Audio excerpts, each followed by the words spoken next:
Hey there, fellow brain explorers. Are you tired of the endless brain fog, struggling memory, and feeling like your mental potential is locked away? Well, get ready, because I'm about to introduce you to a program that's here to break those barriers and unlock your superior brain health capabilities. Intrigued? So you have a choice to make. You can either click on the link in the description to bid farewell to brain fog now, or you can keep watching the video and discover the transformative journey ahead. Get ready to say goodbye to frustration and hello to a superior brain health, enhanced memory, and the mental wellness you've been craving. Buckle up, because this journey is going to reshape the way you think and live. Ever wished you could break free from brain fog, sharpen your focus, and remember even the tiniest details effortlessly? Well, that's exactly what Superior Brain Health is all about, a comprehensive program designed to guide you towards a smarter and superior brain health. Think of it as your ultimate toolkit for superior brain health empowerment. You'll dive into techniques that are as effective as they are intriguing. Imagine having access to a complete checklist that simplifies your brain-boosting journey, a mind map that paints a clear path to cognitive enhancement, and engaging audios and videos that bring your superior brain health training to life. And the best part? This program doesn't just stop at boosting brain power. You'll discover the secrets of emotional intelligence, delve into the fascinating world of nootropics, and gain insights into superior brain health dietary changes. It's an all-encompassing guide that sets you on the path to superior brain health. So, are you ready to unlock your brain's potential? Don't wait, because the link to this transformative program is right there in the description below. It's time to embark on a journey that could change the way you think, learn, and live. Get ready to optimize your brain, boost your memory, and experience the mental wellness you've been longing for.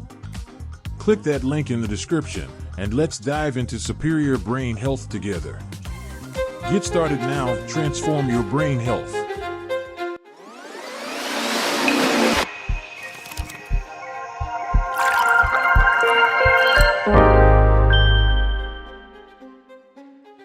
Breakfast is widely touted as not only the most important meal of the day in general, but specifically in relation to weight loss. This is not just a pop culture prescription from checkout aisle magazines, but an idea put forward by prestigious institutions such as Johns Hopkins, NYU, Mayo Clinic, right? Even the United States Surgeon General. Want to trim your waist? Read a headline, American Dietetic Association, try eating breakfast, referring to breakfast as perhaps the best-kept weight-trimming secret.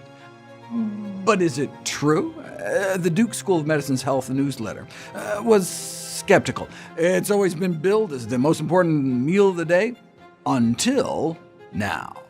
While it's widely presumed that eating breakfast protects against obesity, the belief is held up as a poster child of biased distortion of the scientific record. No one can argue that there isn't an association between body weight and breakfast. Studies have shown that obesity and breakfast skipping tend to go together beyond a shadow of a doubt. In fact, gratuitously so. By 1998, we already had what might be considered strong evidence of an association between breakfast skipping and obesity, but researchers continued to repeat such studies to the point of ridiculousness. This meta-analysis found that by 2011, the combined p-value had reached 10 to the negative 42. OK, what does that mean? Why is that ridiculous? In science, p-value refers to the chance of getting a result that extreme if, in fact, there really was no such effect. How small a chance is 10 to the negative 42? This is how small that number is. In other words, the probability that the association between obesity and breakfast skipping was just a fluke is less than the chances of winning the lottery not once, but 5 times in a row, and then subsequently getting struck and killed by lightning. OK, so the association between breakfast skipping and obesity is indeed beyond question. We know the association is true. People who skip breakfast are more likely to be overweight. That's beyond a shadow of a doubt. The question, though, is whether that ironclad relationship between breakfast skipping and obesity is actually cause and effect. To illustrate the difference between correlation and causation, let me share an example of the manipulation of science by the candy industry. The National Confectioners Association had the gall to warn parents that restricting candy may make their children fat. They justify this outlandish claim with this study that they funded, of course, that showed that candy-consuming children and adolescents were significantly less likely to be overweight and obese. The industry-funded researchers go on to imply that this exonerates candy, but what's more likely? That cutting down on candy led to obesity, or rather that obesity led to the cutting down on candy, right? In other words, the lower candy consumption may reflect the consequences of obesity, not the cause, right? As parents of obese children try to restrict treats.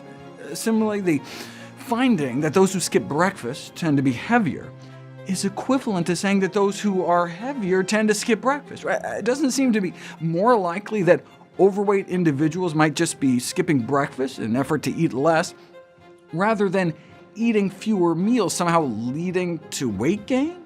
Now it's possible that skipping breakfast could slow your metabolism or cause you to overeat so much later in the day that you gain weight, but you can't know for sure until you put it to the test. Sometimes randomized controlled trials are infeasible, impossible, or unethical. To test to see if parachutes save lives, you can't exactly boot half the people off a plane without them, but you could easily randomize people to eat breakfast or not and just see what happens. And it turns out eating breakfast does not seem to affect your metabolism rate or sufficiently suppress your appetite.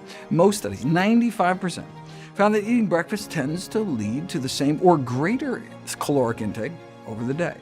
Even when people ate more at lunch after skipping breakfast, they didn't tend to eat an entire breakfast worth of calories more, and so ended up eating fewer calories overall. For example, feed people about a 500-calorie breakfast, and at lunch they may eat about 150 calories less than those randomized to skip breakfast, but they would still end up with about a 350-calorie surplus over the breakfast skippers. Does this then translate into weight gain over time?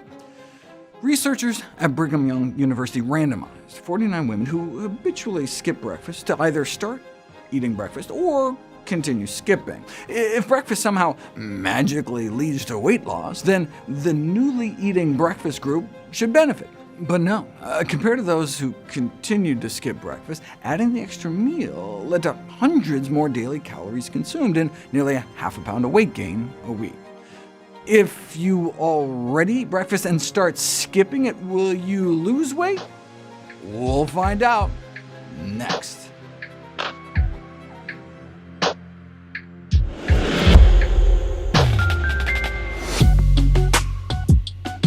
Click that link in the description, and let's dive into superior brain health together. Get started now, transform your brain health.